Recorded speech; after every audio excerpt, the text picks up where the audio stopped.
다시 저주가 없으며 하나님과 그 어린 양의 보좌가 그 가운데 있으리니 그의 종들이 그를 섬기며 그의 얼굴을 볼 터이요 그의 이름도 그들의 이마에 있으리라.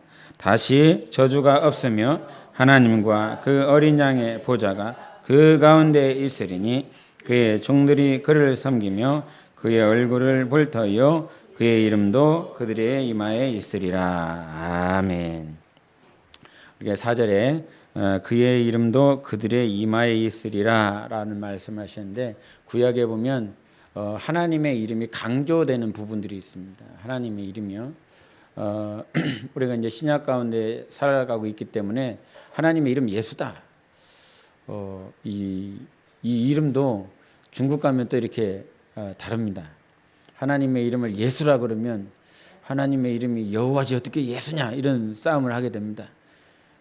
주일 성수해야 됩니다. 그러면 왜 주일 성수냐? 안식일 지켜야지만 이런 싸움이 있습니다.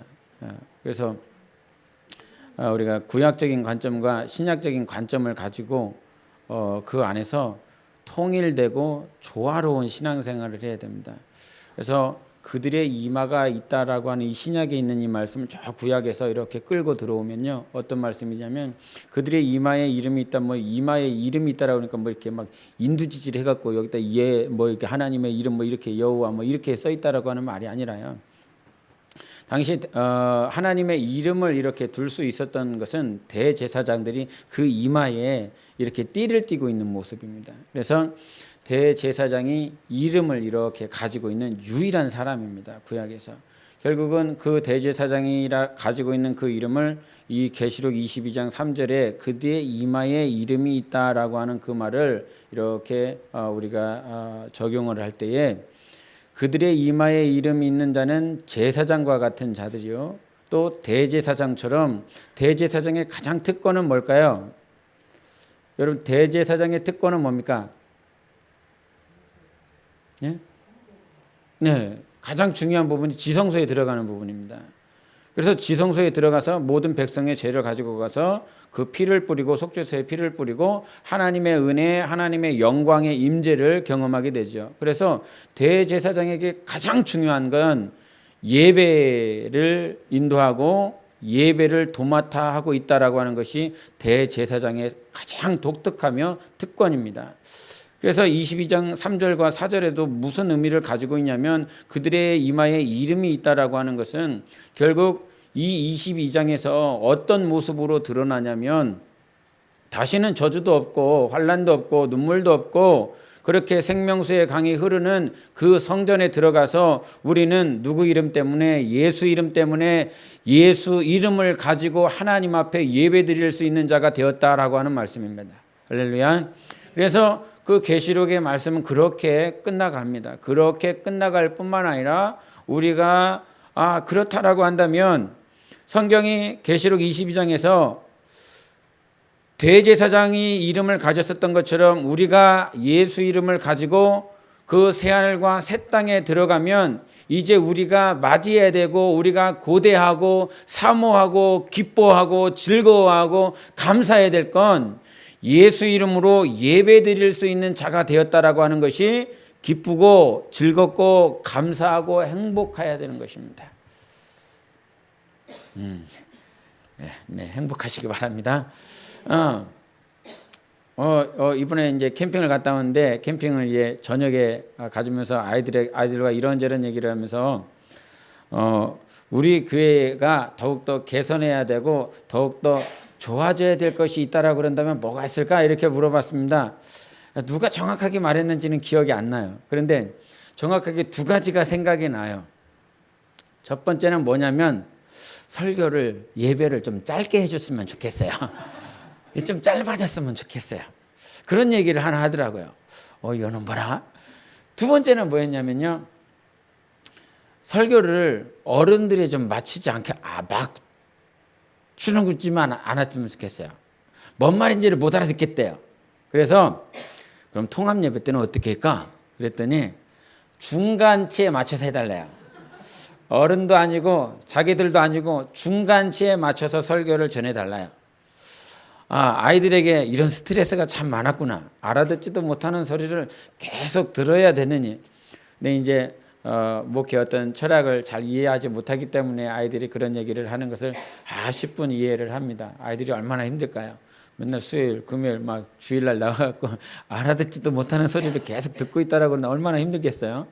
근데 아이들의 고충을 이렇게 이해를 하는데 실제적으로 우리는 이 땅에서 예배를 드리고 있지만 우리는 하늘 시민권자로서 우리가 육체를 벗어버리면 영원부터 영원까지, 즉 알파와 오메가이신 그 하나님 앞에 우리는 계속 예배를 드려야 되는, 고달프지요. 이렇게 얘기를 하면 너무 고달픈 것 같아요. 과거에도 제가 잠깐 이렇게 설교하면서 그랬지만 어떻게 매일 30분 찬양하는 것도 충만하시잖아요, 여러분은. 30분 하는 것도 충만하시잖아요. 특별히 이제 주일 오후에 이렇게 찬양을 이렇게 하시는 거 보면 안수 집사님도 힘드신 것 같고 앉아 있는 분들도 힘든 것 같고 막 피곤하고 막 오침을 해야 될 것 같은 그런 상황들. 그런데 막 찬양을 하고 있고 그런데 만약에 그러한 생각으로, 그러한 관점으로 우리가 예배를 드린다라고 그런다면 아마 예배만큼 고달픈 것이 없을 것 같아요. 그런데 성경은 처음부터 끝까지요, 예배로 시작했다가 예배로 마쳐집니다. 계시록 22장에 예배로 끝났던 것처럼 창세기를 지으시면서 하나님께서 선악과실을 먹지 말라라고 하는 이 말씀은 계명임과 명령임과 동시에 하나님과 우리 사이의 관계가 계속 연결될 수 있는 계명인 것입니다. 결국 그 말씀을 지켜나가는 것이 하나님과 나와의 관계가 계속 유지가 될 뿐만 아니라 그분을 섬겨드리는 거예요.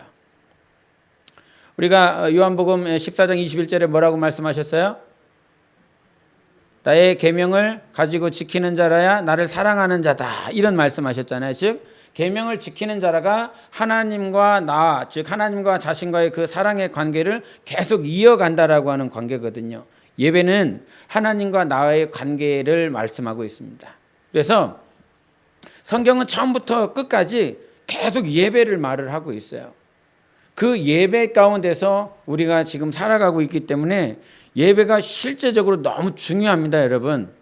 그래서 성경 창세기부터 계시록까지 예배로 시작했다, 예배로 끝난다라고 하는 말은 성경 어디를 펴봐도요, 어떤 말씀을 봐도요, 이것이 예배다라고 표현할 수 있는 말씀들이 대단히 많다는 거예요.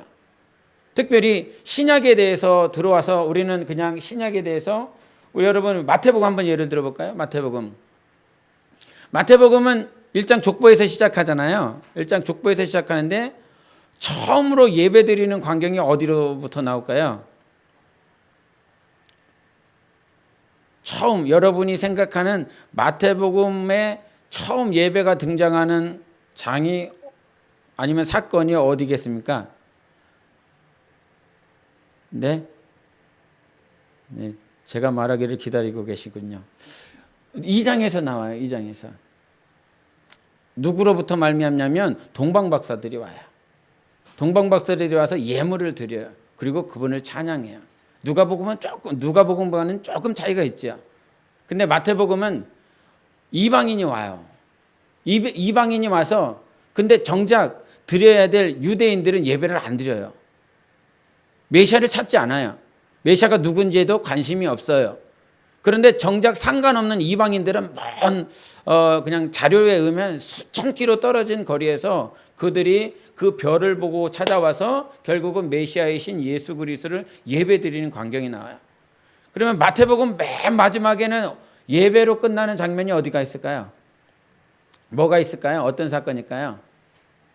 그거 역시도 여자들이 나와요. 마태복음 28장에. 여자들이 와서 예수님을 만나요. 예수님을 만나고 그를 찬양하고 경배하는 사건이 나와요. 그리고 제자들도 역시 예수님을 찬양하고 경배해요. 그래서 마태복음도 마찬가지로 서두에서 예배로 시작했다가 마태복음 말미에도 예배로 끝나게 돼 있어요. 그처럼 여러분 우리 신앙생활은 예배가 정말 중요합니다. 예배가 너무너무 중요합니다. 그래서 이 예배를 통해서 하나님과 나와의 관계가 유지되고 있다라고 보면 됩니다.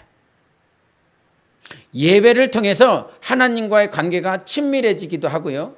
예배가 성공되어지지 못할 때 하나님이 멀리 느껴지기도 해요. 그러나 예배가 성공되어지면 내가 하나님의 전부를 다 가진 것 같처럼 정말 행복하고 기쁜 것이 예배의 속성인 것입니다. 그래서 우리가 예배를 잘 드리기 위한, 또 예배를 성공하기 위한 그 관계에서 왜 예배가 그만큼 중요하냐, 결국은 이 예배를 드릴 때에 가장 중요한 부분이 뭐냐면요, 예배를 우리가 왜 성공해야 되냐, 우리가 왜 예배를 드려야 되느냐라고 하는 포커스 가운데 하나가 뭐냐면, 예배를 회복하고 예배가 온전히 드려질 때 하나님의 나라가 세워집니다. 하나님의 나라가, 하나님께서 그렇게 세우시고자 하신 하나님의 나라가 세워져요. 예배가 성공되어지지 않는다라고 하는 말은 무슨 말이냐면, 지금 유럽이나 아니면 어떤 동구권에 있는 그들의 모습처럼 교회당은 있지만 예배가 없어졌어요. 교회당은 크고 화려한데 예배가 사라졌어요. 즉 예배가 타락하고요, 예배가 없어지기 시작한다라고 하는 건 하나님의 나라가 소멸해 가고 있다는 거예요. 반대로 예배가 회복되어지고 예배가 우리 삶 가운데 온전히 차지한다면 하나님의 나라는 계속 지속적으로 회복되어져 가고 세워져 간다는 거예요. 그래서 예배가 중요한 겁니다. 예배가 실로 중요한 거예요. 그래서 하나님의 나라가 세워지는 그 일들을 잘 감당하면 우리가 하나님 앞에 섰을 때 상을 받지요. 어떻게 하면 하나님의 나라를 세울까? 첫 번째는 지금 계속 예배에 대해서 말한 것처럼 예배가 회복되어져야 돼요. 예배가 회복되어진다라고 하는 것은 다른 말이 아니라요, 성전이 회복되어져야 돼요. 성전이 회복되어지면, 이런 비유를 들어봐서 알겠지만, 이게 꽃에 향기가 많이 나면 꿀들이 찾아오는 거야? 벌들이 찾아오지요. 그런 것처럼, 이제서야 웃으시네요. 성전이 회복되어지고 예배가 회복되어지면, 이 과거 구약에서부터 보면 우리가 지난 주일에 이런 말을 했습니다. 스바 여왕이 솔로몬을 찾아왔습니다. 근데 그 솔로몬을 찾아왔을 때 그 시점이 어떤 사건이 있고 난 다음이에요? 성전이 세워지고 난 다음이에요. 성전이, 우리가 그냥 표면적으로 뭐 성전 세워진 것이 뭐 이럴 수 있겠느냐 이렇게 생각할 수 있겠지만, 누가복음에도 말한 것처럼 이 구약의 선지서나 시편이나 모세오경은 다 누구 말한다고요? 예수님 말한다고요. 예수님에 대한 모형이 구약인 거예요. 그래서 성전이 세워진다라고 하는, 성전이 세워지면 이 성전 앞에, 즉 생명이 충만한 곳, 예배가 충만한 곳에 이방인들이 모여들기 시작한다는 거예요. 마치 꿀벌? 죄송합니다. 자꾸 헷갈려서. 꿀벌이 그 꽃의 향기를 맡고 멀리서도 찾아오는 것처럼 성전이 회복되고 예배가 회복되고, 즉 내 안에 예수가 회복되어지면 멀리서라도 찾아온다는 거예요. 그래서 성전이 회복되는 사람, 예배가 회복되는 사람은 멀리서라도 자기를 찾아오는 거예요. 그런 삶이 되십시오. 그런 삶이 돼야 됩니다. 그래서 예수가 있는 사람, 생명이 회복된 사람은 멀리서라도 그들이 찾아오게 되어 있어요. 그것이 과거 구약의 모습인 거예요. 그래서 하나님께서 솔로몬이 성전을 지었을 때 스바 여왕이 예물을 가지고 많은 이들을 데리고 그렇게 찾아왔다 이 말이죠. 많은 이방인들이 왔어요. 그 당시 시돈 땅에 있는 자들, 시리아 땅에 있는 자들, 그들이 예물을 드리며 그렇게 찾아왔어요. 솔로몬의 성전이 세워졌기 때문에. 그런데 이것이 무엇에 대한 모형이라고요? 예수 그리스도의 모형이라고요. 예수 그리스도의 예표라고요. 2000년 전에 이 땅에 예수님 오셨습니다. 모양이 성취됐습니다. 그림자가 실상으로 이루어졌습니다. 그래서 예수께서 십자가에서 못 박히시고, 내가 성전이야, 내가 너희가 헐면 다시 일으키리라, 세우리라라고 말씀하신 그 성전, 그들은 헤롯이 지은 그 성전에 대해서 말을 했지만 예수님은 당신의 육체에 대해서 말씀하셨어요. 당신의 육체가 죽으시고 3일 만에 부활하셨습니다. 그 부활하신 사건으로 말미암아 예수 그리스도의 그 향기가 전 세계에 퍼져나가는 것이지요. 예수 그리스도 앞에 달려오는 것이지요. 이방인들이 전혀 예수를 모르는 자들이 예수 그리스도의 그 생명이라고 하는 소식을 듣고 예수 앞에 달려오게 되어 있습니다. 그래서 이 중간 지점에 구약이라고 하는 것은 성전이라고 하는 그 예배가 회복되어지면 이방인들이 이렇게 오게 되어 있어요. 그런데 예수께서 2000년 전에 오셨어요. 예수께서 십자가에 죽으셨어요. 이것이 기점으로 말미암아 구약과 신약에서 가장 중요한 포인트가 예수 그리스도의 십자가 아닙니까? 예수 그리스도의 부활 아닙니까? 그리고 난 다음부터 예배가 회복되어진다. 성전이 세워진다. 예수 그리스도 십자가 이후에요. 3일 만에 부활하고 난 다음에요. 그것이 구약과 신약에서 특별하게 변화된 것은 무엇이냐면, 당신이 정말 예배가 회복되어지고 성전이 세워진 사람이라고 한다면, 이제 과거는 그들이 왔다라고 그런다면 이제 성령으로 말미암아 내가 가게 되어 있어요. 여러분 사도행전 잘 살펴보세요. 사도행전 몇 장에서 성령님 모시세요?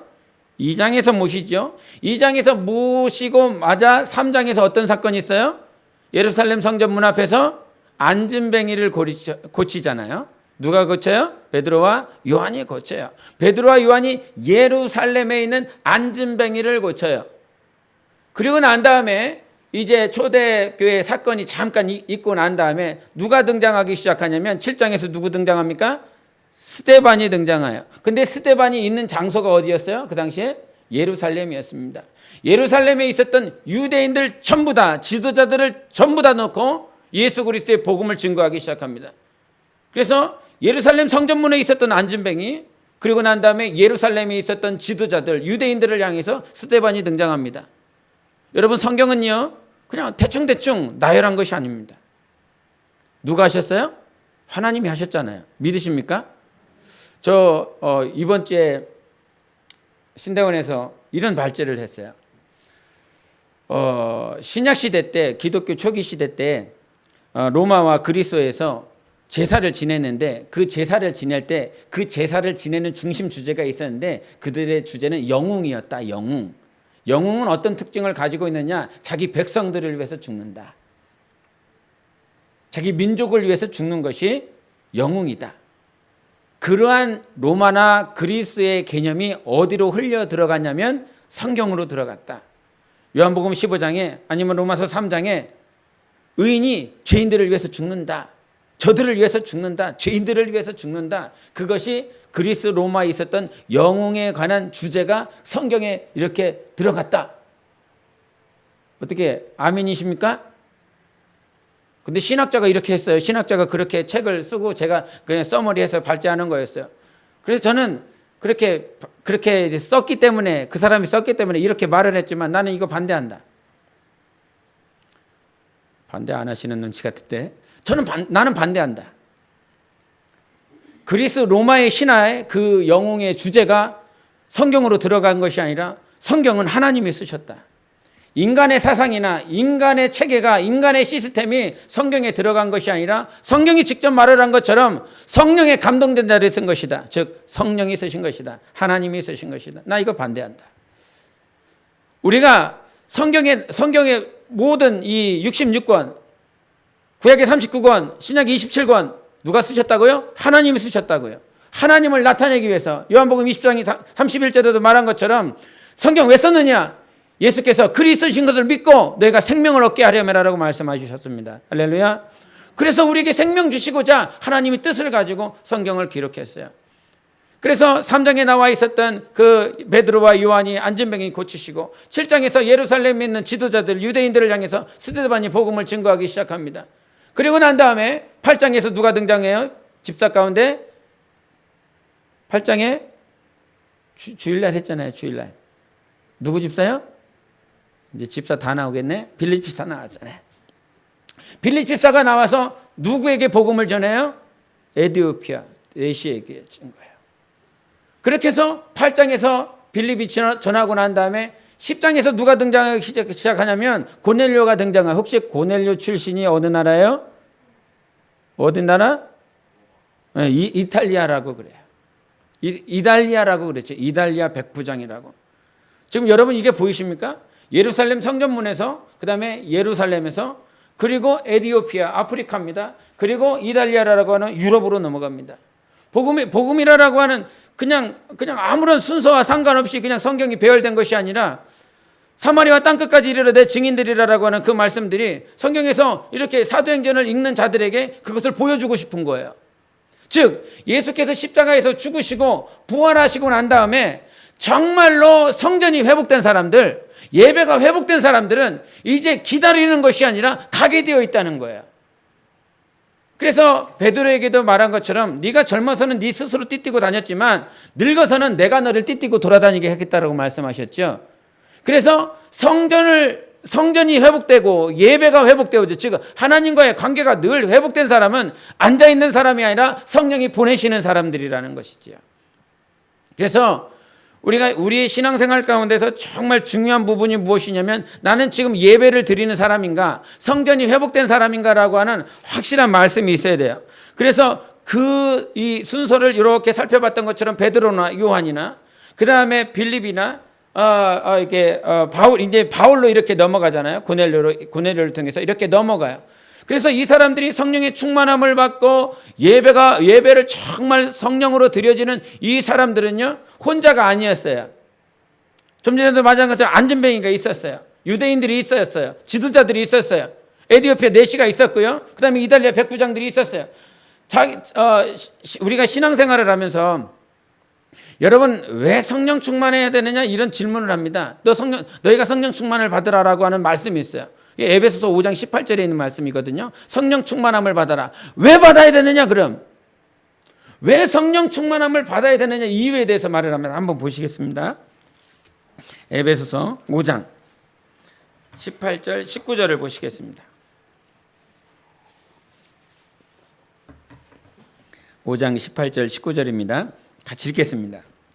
시작. 술 취하지 말라. 이는 방탕한 것이니 오직 성령으로 충만함을 받으라. 시와 찬송과 신령한 노래들로 서로 화답하며 너희의 마음으로 주께 노래하며 찬송하며. 아멘. 여러분에게 아마 익숙한 말씀일 것입니다. 술 취하지 말아야 돼. 방탕하지 말아야 돼. 그리고 너희들 성령 충만함 받아야 돼. 왜? 성령 충만함 받아서 뭐 하려고? 그것이 19절에 나와 있는 거예요. 시와 찬송과 신령한 노래들로 서로 화답하며 뭐 하겠다는 것입니까? 성령 충만함 받아서 뭐 하겠다는 거예요? 예배 드리겠다는 거예요. 성령 충만함을 받지 않고서는 그럼 예배가 가능하다는 거예요? 불가능하다는 거예요? 불가능하다는 것입니다. 술 취하지 말아야 돼. 방탕하지 말아야 돼. 세월을 아껴야 돼. 때가 악해. 오직 너희가 성령 충만함을 받고 예배 드리는 자들이 돼야 돼. 그 이유인 거예요. 성령 충만함을 받아야 되는 이유. 그런데 이 성령 충만함을 받아서 예배를 드릴 때 어떤 것을 말을 하냐면 19절 한 번만 더 읽어보시겠습니다. 19절 시작. 시와 찬송과 신령한 노래들로 서로 화답하며 너희의 마음으로 주께 노래하며 찬송하며. 아멘. 여기서 노래들로 어떻게 하라고요? 서로 화답하며. 자, 성령 충만함을 받으니까 예배를 드리는데 예배를 드릴 때 혼자 화답하며가 아니에요. 홀로 화답하며가 아니에요. 서로 화답하며 그래요. 서로 화답하며. 그래서 성령 충만하게 되면 혼자 있는 게 아니에요. 홀로 세워가는 게 아니에요. 신약에 들어오면 과거는 이제 이스라엘 백성들에게만 선택되어졌기 때문에 이스라엘 백성에 집중하게 되어 있어요. 근데 예수 십자가 사건 이후로부터 이제 혼자 어떤 이스라엘 단독적인 것이 아니라 서로라고 하는 이 개념은 어떤 개념이냐면 우리는 서로라고 그러면 그냥 우리 생각할 수 있잖아요. 근데 그 당시에 서로라고 하는 개념은 두 그룹. 하나는 유대인들, 하나는 이방인들 말을 하는 거예요. 유대인들은 하나님 따르려고 하는 자들, 그래도 그리스도의 복음에 들은 자들. 이방인들은 듣지 못한 자들, 전혀 상관없는 자들, 혈통적으로도 전혀 상관없는 자들. 그런데 이렇게 전혀 상관없는 사람들이 서로 화답할 수 있다는 거예요. 서로 화답할 수 있는 조건이 무엇입니까? 예수님 때문이잖아요. 예수 때문에 서로가 될 수 있는 거예요. 전혀 상관없는 사람들끼리 모여갖고 막 예배를 드려요. 처음 본 사람이에요. 이 사람이 어떤 사람인지도 잘 몰라요. 그런데도 불구하고 우리 과거에 어떤 이게 부흥회 많이 했잖아요. 여러 교회들 연합해갖고 이렇게 부흥회도 하고 막 그렇게 했잖아요. 처음 본 사람들이야. 처음 본 듣지도 못한 그런 집사가 어떤 전도사들이 나왔어. 그럼에도 불구하고 그렇게 연합해서 예배를 드릴 때 이 사람이 누군지도 모르지만 누구 때문에? 예수님 때문에. 오직 유일하신 하나님 예수 그리스도 때문에 함께 서로가 되어서 찬양하고 신령한 노래를 할 수 있었던 것이죠. 그래서 이 서로라고 하는 이 개념이요, 성령 충만함을 받으면 서로가 되어질 수 있어요. 그러나 성령 충만함이 없으면 서로가 안 돼요. 신약에 이렇게 들어와서 아까도 좀 전에 말했어요. 베드로와 요한이 성령 충만했더니 누구 함께 있어요? 안진뱅이와 함께 있어요. 마찬가지예요. 바울도 마찬가지예요. 예수 그리스도 만나고 성령의 임재를 경험하고 난 다음에 항상 그와 함께하는 자들이 있어요. 성령 충만함 받으면 산속으로 들어가는 것이 아니라 사람 속으로 들어가는 거예요. 서로 하는 거예요. 서로. 그래서 여러분 혼자 신앙생활을 잘한다. 이 사람은 가능할 것 같아요? 불가능할 것 같아요? 주님 역사하시면 가능해요. 주님 역사하시면 가능해요. 주님은 못하실 게 뭐가 있어요. 그런데 주님의 법칙은 그래요. 홀로 신앙생활을 잘하는 사람을 주님이 그대로 내버려 두지 않으세요. 믿으세요? 성경을 잘 보세요. 신약에 홀로 하나님 앞에 신앙생활하고 경배하고 찬양하고 하나님 앞에 영적 충만함을 누리고 성령 충만한 사람은 하나님이 그 사람을 혼자 내버려 두지 않는다고요. 반드시 서로 있게 만들어요. 서로 세워가게 만들어요. 그래서 산속에 내버려 두지 않고 무리 가운데 들어가게 만들어요. 그래서 예수님께서 너희를 이리 가운데 보낸다 이런 말씀을 하시잖아요. 홀로 내버려 두시지 않는다고요. 그래서 예배 가운데 예배를 드려질 때 예배의 전제 조건은 무엇이라고요? 성령 충만함이에요. 성령 충만한 사람들이 예배를 드릴 수 있고 성령 충만한 사람들은 서로가 될 수 있어요. 합력이 될 수 있어요. 저는 이 부분이 신앙생활을 하면 할수록 너무 중요하다고 정말 이렇게 막 이 마음판에 각이네요.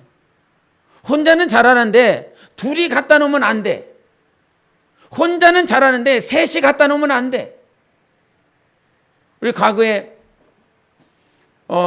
영적 전쟁 났을 때 좀 물질적으로 풍요로운 그룹과 물질적으로 풍요로지 못한 그룹들이 있었어요. 그 그룹들이 한 교회 내에서 귀신도 쫓았어요. 방언도 얘기했어요. 방언도 말했어요. 신유의 은사도 나타났어요. 그런데 이 두 그룹이 하나 되지 못했어요. 마치 고린도전서처럼 누구는 베드로에게 누구는 바울에게 이렇게 다 갈라졌어요. 귀신도 쫓았고 방언도 말했고 은사도 나타났지만 결국 하나 되지 못했어요. 그럼 무슨 말이냐면 그럼 방언을 말하라는 건 예수 이름으로 따른 표적이에요. 귀신을 쫓는 건 예수 이름 때문에 가능한 거예요. 그 사람의 성숙도와 상관없이요. 예수 이름을 가지고 쫓는 거예요. 예수 이름의 권세가 있지요. 그런데 성령으로 말미암는 성숙한 자들, 성령의 충만함을 가진 자들은 시간이 가면 갈수록 어떻게 되어진다고요? 홀로 세워지는 것이 아니라 서로가 되어지는 거예요. 함께가 되어지는 거예요. 그래서 신앙생활이 너무너무 중요해요. 왜 성령 충만함 받아야 되냐? 결국은 우리 천국 가서 예배할 사람들이에요. 주님을 영원히 예배할 사람들이에요. 근데 천국에 가서 나 혼자 주님께 예배를 드리는 것이 아니라 예수 이름, 즉 그들의 이마에 이름이 있는 자들끼리 다 모여서 예수 이름을 찬양하고 그분 앞에 경배할 거라는 말이죠.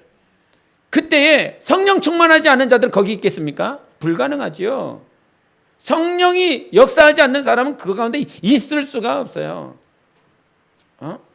그래서 성령 충만함을 받으면서 우리가 신앙생활해야 되는 중요한 요소들이 있어요.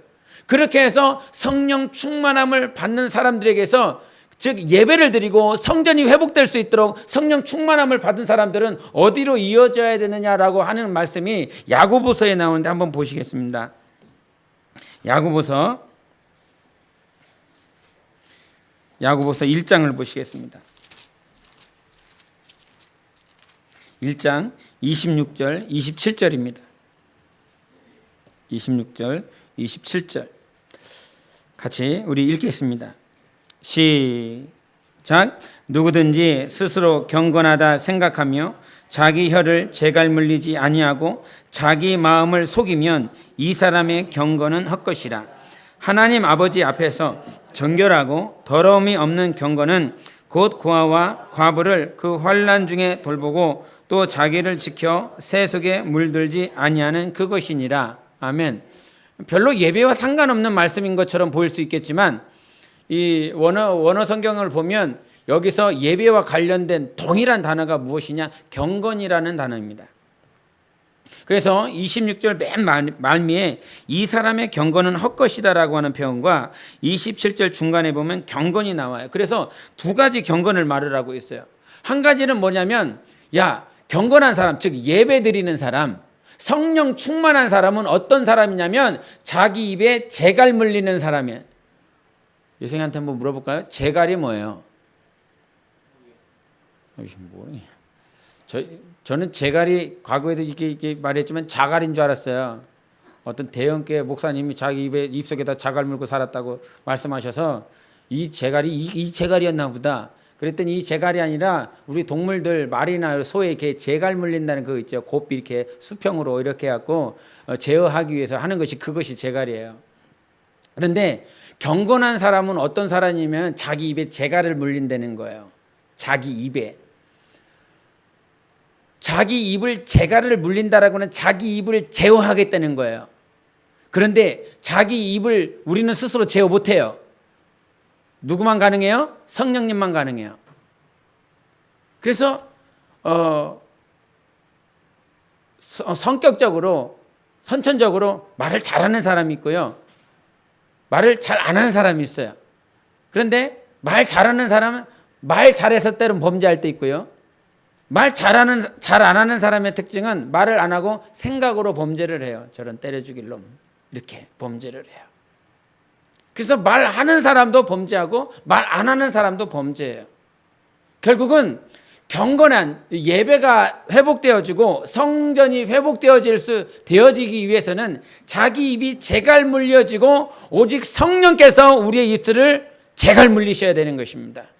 그 삶을 살아가야 돼요.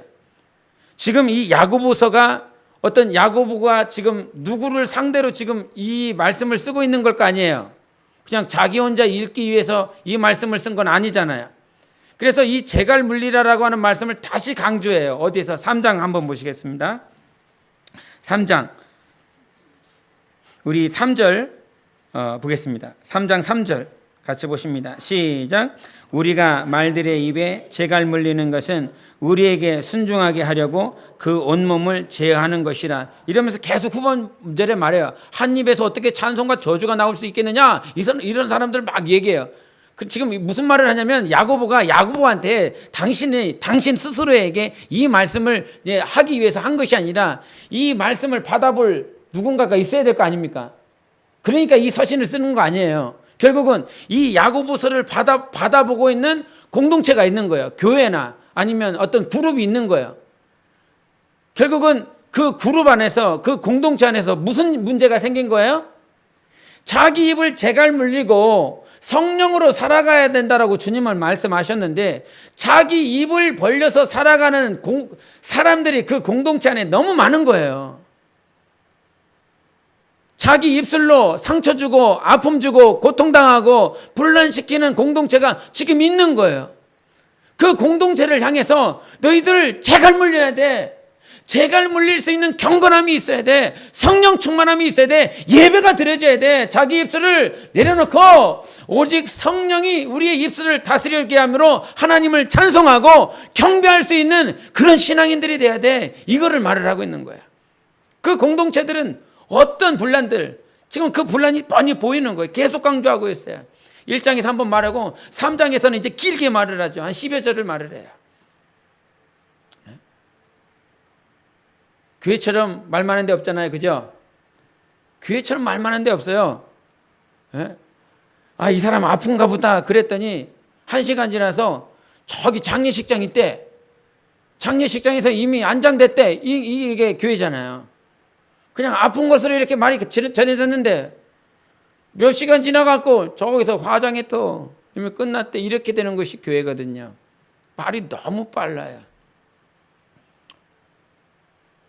우리 교회가 정말 성전으로 정말 성령이 충만해서 하나님의 나라를 세울 수 있는 교회가 되기를 원합니다.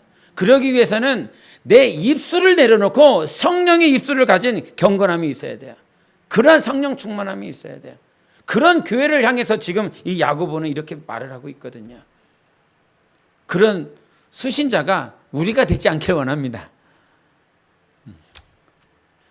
야고보서의 수신자가 우리가 되지 않기 원합니다. 알겠습니다. 다 겪을 건 겪어야 되겠죠. 겪어야 돼요. 어쩔 수 없어요. 겪어야 돼요. 그러면 빨리 지나가길 원합니다. 빨리 지나가길 원합니다. 그리고 두 번째로 경건한 사람들은 어떠한 경건함, 즉 성전이 회복되고 예배가 회복되어지는 그런 경건함이 있기 위해서 27절을 보겠습니다. 27절 한 번 더 시작. 하나님 아버지 앞에서 정결하고 더러움이 없는 경건은 곧 고아와 과부를 그 환난 중에 돌보고 또 자기를 지켜 세속에 물들지 아니하는 그것이니라. 여기서 두 번째를 뭐라고 말을 하냐면 정결하고 더러움이 없는 경건 이런 표현을 합니다. 근데 정결하다라고 하고 더러움이 없다, 더럽다 이런 표현은 어디에서 많이 등장하냐면 레위기의 말씀이에요. 지난주에 말씀드린 것 같기도 하고 주일날 말씀드린 것 같기도 하고 레위기의 주제는 뭐였죠? 예? 레위기의 주제가 뭐라고요? 제사. 그렇죠. 제사는 많이 나와요. 근데 제사를 통해서 뭐 하겠다는 거예요? 왜 그렇게 제사를 많이 드리죠? 거룩해지겠다는 거예요. 씻겠다는 거예요. 부정한 거, 더러운 거, 정결해지겠다는 거예요. 그래서 레위기의 주제는 거룩함이에요. 근데 이 거룩함이 있는 경건, 즉 정결하고 더러움이 없는 경건, 이 말은 거룩하다는 말이에요. 그런 경건이 있는 자, 거룩함이 있는 자는 어떻게 하게 된다고요? 고아와 과부를 그 환난 중에 돌본다 그래요. 성령 충만하고 예배가 회복되어지고 내가 정말 하나님이 기뻐하시는 성전으로 변화되어지고 성장하고 성숙하는 사람들은 고아와 과부들과 환난 중에 있으면 그들을 돌본다는 거예요. 자, 좀 전에도 말한 것처럼 구약은 그냥 찾아오는 거예요. 그러나 예수 십자가 사건 이후로는 찾아가게 만드셔요. 하나님께서. 내가 가는 것이 아니라 하나님께서 하시는 것입니다. 여러분, 오늘도 찬양했던 것처럼 나의 능력이나 나의 방법이 아니라 하나님의 은혜가 그렇게 만들어 가는 거예요. 하나님이 우리를 그렇게 되게 하시는 거예요. 그래서 경건한 사람들은 어떻게 되냐면 고아와 과부들을 향하여 돌본다는 거예요. 근데 이 돌본다라고 하는 가장 기본적인 의미가 뭐냐면 영어로 비지팅이에요. 뭐냐면 우리 말로 하면 신방하는 거예요. 신방. 요즘은 요즘이라서 그럴지 어떨지 모르겠지만 저희 교회도 1월 달이나 2월 달 되면 대신방의 달 이렇게 해야 신방을 합니다. 대신방의 달이니까 그렇지 신방을 받아야지. 그래서 각 가정에서 날짜 언제 하겠습니다 이렇게 신방 예배를 드리겠다 이렇게 합니다. 그게 지나가면 이제 신방 예배는 한 번도 없습니다. 제가 의도적으로 올해는 신방의 달 안 했거든요. 2월 달에. 해나 안 해나 한번 보자. 신방의 달이니까 해고, 신방의 달이 없으면 안 해고, 이런 한번 제가 의도적으로 이렇게 주님이 그런 생각을 주셔서 이렇게 의도적으로 했더니 아무도 안 하시더라고요. 역시 할렐루야. 그렇습니다. 여러분 신방을 왜 받아야 됩니까? 우리가 예수 안에서 살고 있죠. 하나님을 모시며 살아가고 있죠. 그러나 우리가 하나님을 모시고 살아가고 있습니다. 우리가 정말로 하나님을 사랑합니다라고 하는 외적 표현이 또 신방이거든요. 그런 것들이 그냥 신방의 달이기 때문에 이루어지는 것이 아니라 항상 서로 화답하고 서로 찬송하고 우리 가정 가운데서 서로 경배하며 서로 화답하며 서로 신령한 노래가 우리 안에 가정 안에 이루어지기를 사모하는 마음이 여러분 안에 있으시기를 바랍니다. 그런 날 때문에 그런 달 때문에 이루어지는 것이 아니라 우리 서로 그래서 목장 예배를 드릴 때도 각 가정에 가시는 것이 그냥 거기 가서 이분이 힘들까봐 이분이 어려울까봐 이분이 외로울까봐가 아니라요. 우리가 정말 예배가 회복되어지고 성전이 회복되어지고 경건한 사람으로서 살아가기 위함인 것입니다. 고아와 과부에게 신방하세요. 근데 이게 내 뜻대로 되지 않잖아요. 그래서 예배가 성공되어지는 사람, 성령이 충만한 사람만 그렇게 되어질 수 있다는 거예요. 할렐루야. 그래서 사모하세요. 정말 우리의 삶이 그래서 성령이 충만하고 정말 예배가 회복되어지면 뭐가 세워진다고요? 하나님의 나라가 세워지게 되어 있어요. 그런 통로가 되기를 원해요. 그런 교회가 되기를 원해요. 정말 성전이 회복돼야만 하나님의 나라가 세워진다니까요. 내가 막 해서 되었지 않아요. 내가 막 열심히 다녀서 되어지지 않아요. 오직 하나님의 은혜가 하나님이 우리를 만들어 가거든요. 그것을 사모합니다. 여러분 예배 항상 성공하세요. 수요 예배, 그 수요 예배 말을 하는 것이 아니라요. 성전이 세워지세요. 솔로몬 성전 아니라 이 307호가 아니라 여러분은 영혼이 세워지세요. 여러분 영혼이 항상 예배 드리세요.